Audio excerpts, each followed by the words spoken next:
My fiancé told me he had no family. On the day of our wedding, a woman walked in and said, "I'm his sister."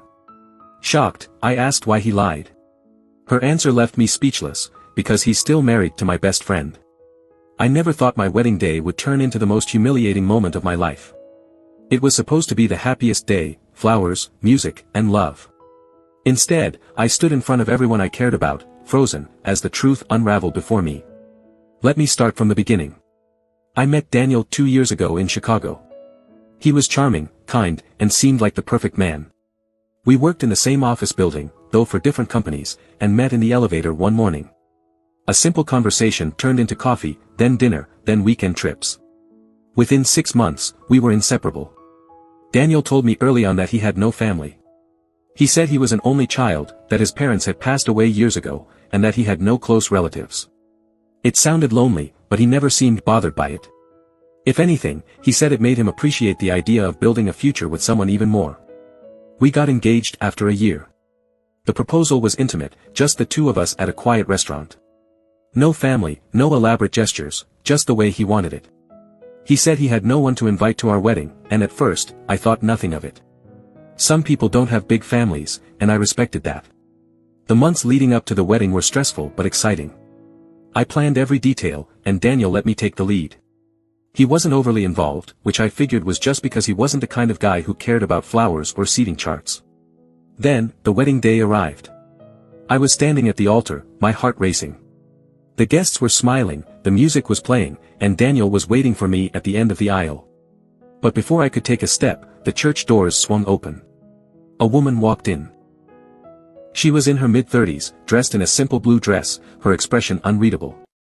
The room fell silent as she took a few steps forward. Then she spoke. "I'm his sister." My stomach dropped. The guests started whispering. I turned to Daniel, expecting him to look just as shocked as I was, but he wasn't. His face had gone pale, and his hands were clenched at his sides. I found my voice. "What is she talking about?"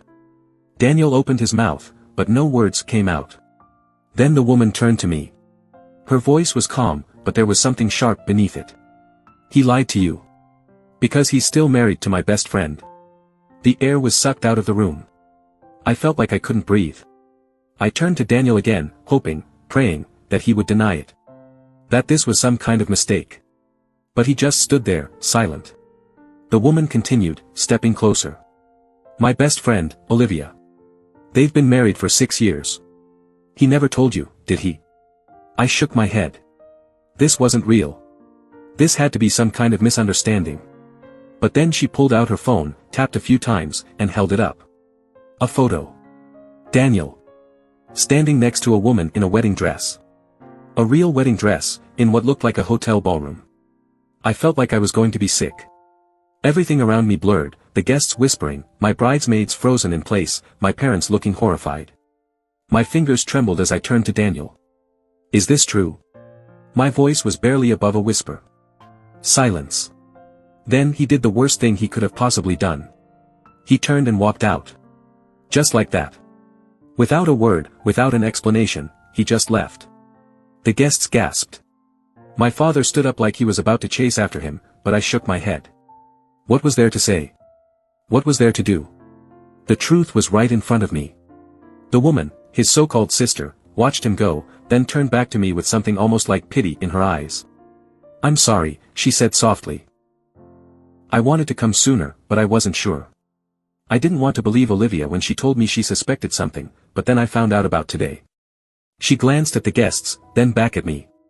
"You deserve to know." Tears burned behind my eyes, but I refused to let them fall. Not here. Not in front of everyone.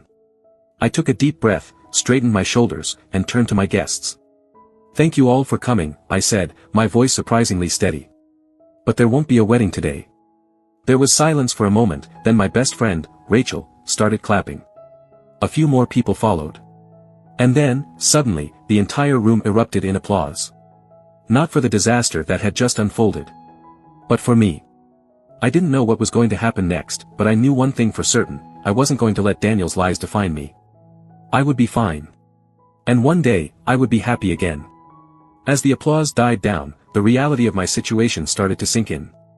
I was standing in a wedding dress, surrounded by family and friends, with no groom and a whole mess of unanswered questions. Rachel, my best friend, took my hand and whispered, "You don't have to deal with this alone. Let's go somewhere private." I nodded, grateful for her steady presence. We made our way to the small room where I had gotten ready just hours before. The woman who had claimed to be Daniel's sister followed us, her expression still a mix of pity and determination. Once inside, Rachel shut the door. I turned to the woman, every muscle in my body tense. "If you're really his sister, then tell me everything," I demanded. "I need to know." She hesitated for a moment, then nodded. "My name is Hannah," she began. "Daniel and I grew up in Indianapolis. Our parents are very much alive, but he cut us all off about 5 years ago. I didn't even know where he was until Olivia, his wife, started suspecting something was wrong. She found a plane ticket in his things. One that showed he'd been flying back and forth between Chicago and Indianapolis regularly. That's when she came to me, asking for help. My head was spinning. Daniel had been living a double life this entire time. And Olivia? What does she know? Everything now, Hannah replied. I called her the second I got here. She's devastated, of course, but she wants to meet you. To apologize, I guess. Apologize?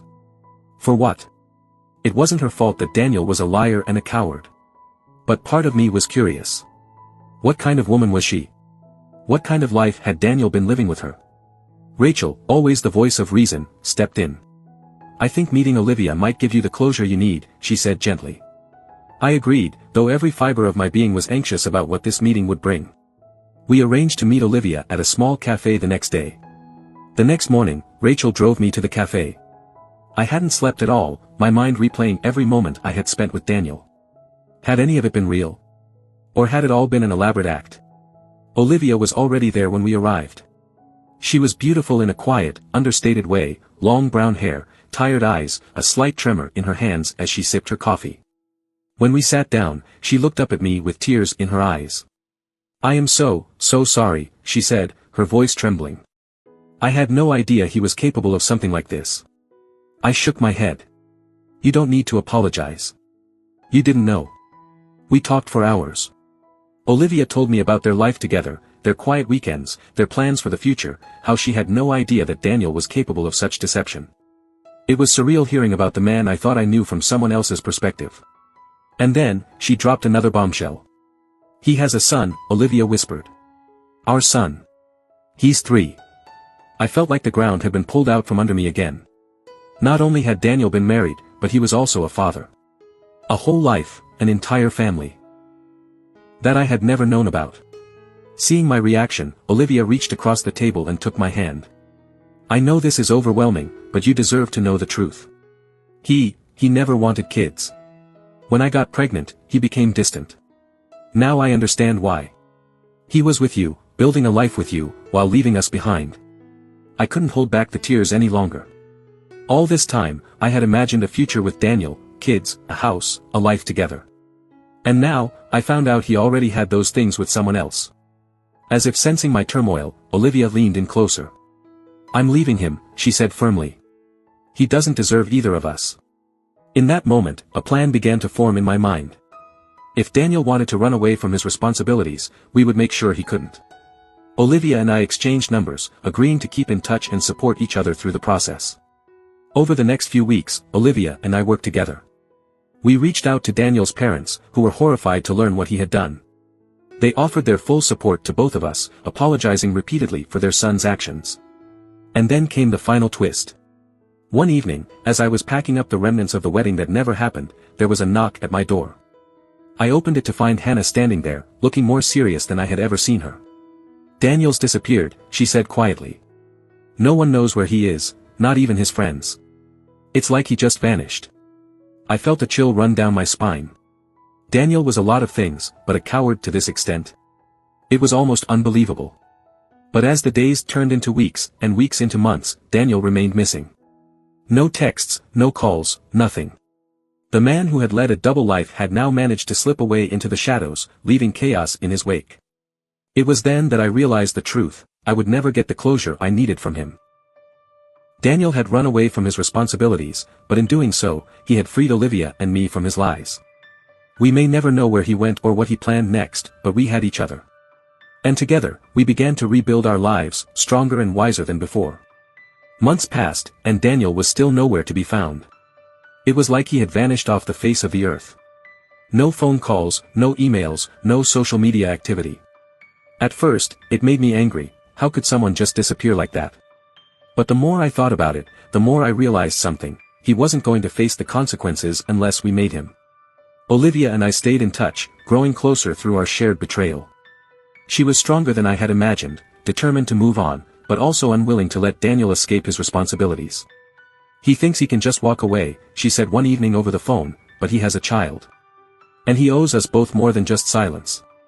That was when the idea struck me. If Daniel wouldn't come to us, we would bring everything to him. Step 1, exposing the truth. Olivia still had access to Daniel's financial records, thanks to their shared bank accounts. One night, she called me, her voice trembling with excitement. He's been using his credit card, she whispered. In Denver. We had a lead. Without wasting time, we dug into his history. Turns out, Daniel hadn't disappeared completely, he had simply run away to a new city, hoping to start over. But this time, we weren't going to let him rewrite his story. Hannah, Daniel's sister, had connections in Indianapolis, where they had grown up. She helped us reach out to some of his old acquaintances, telling them everything. Within days, the news spread like wildfire. Old friends, former co-workers, even distant relatives learned about what he had done, how he had lied, betrayed 2 women, and abandoned his own child. Then, Olivia took things a step further. She made a public post on social media, carefully worded but filled with undeniable truth.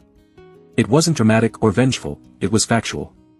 She shared how Daniel had led a double life, how he had a child he refused to take responsibility for, and how he had fled instead of facing the consequences. She didn't name him directly, but the people who needed to know.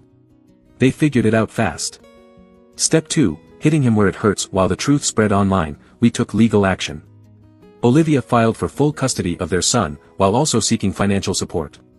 If Daniel thought he could just run away from his responsibilities, the law would prove him wrong. Lawyers were involved, paperwork was filed, and before long, the legal system was hunting him down. Meanwhile, I reached out to his workplace. When we had been together, Daniel had mentioned applying for jobs in different cities, and I still had access to his old email drafts. With some digging, I found out where he had recently been hired. A professional-looking email was sent to his employer, along with proof of his past. Companies don't like hiring liars. Within a week, Daniel was unemployed. Step 3, the final blow. The real satisfaction came when we finally heard from him. It wasn't a heartfelt apology or a desperate attempt to make amends. No, Daniel only reached out when the consequences became unavoidable. It was late one night when Olivia got the call. She put him on speakerphone, and I listened as his voice, once so familiar, now so empty, filled the room. "You ruined my life," he said, his voice bitter. I almost laughed. "We ruined his life." "You did that yourself, Daniel," Olivia said calmly. "You lied, you abandoned your family, and now you're upset that people know the truth." There was silence. Then, in a quieter voice, he said, "I just wanted to start over." I finally spoke. "Without consequences. Without facing what you did." I shook my head, even though he couldn't see me. "You don't get to just run away and erase the past. That's not how life works." He had nothing to say to that. In the end, Daniel lost everything. His reputation was destroyed. He had no job, no support system, and now, thanks to the legal case, he had to pay child support for a son he had tried to forget. Every time he tried to start over, people would know what he had done. As for Olivia and me, we walked away stronger. She found a new job in another city, ready to start fresh with her son, free from the weight of Daniel's lies. And me? I took time to heal, to rediscover who I was without the man who had deceived me.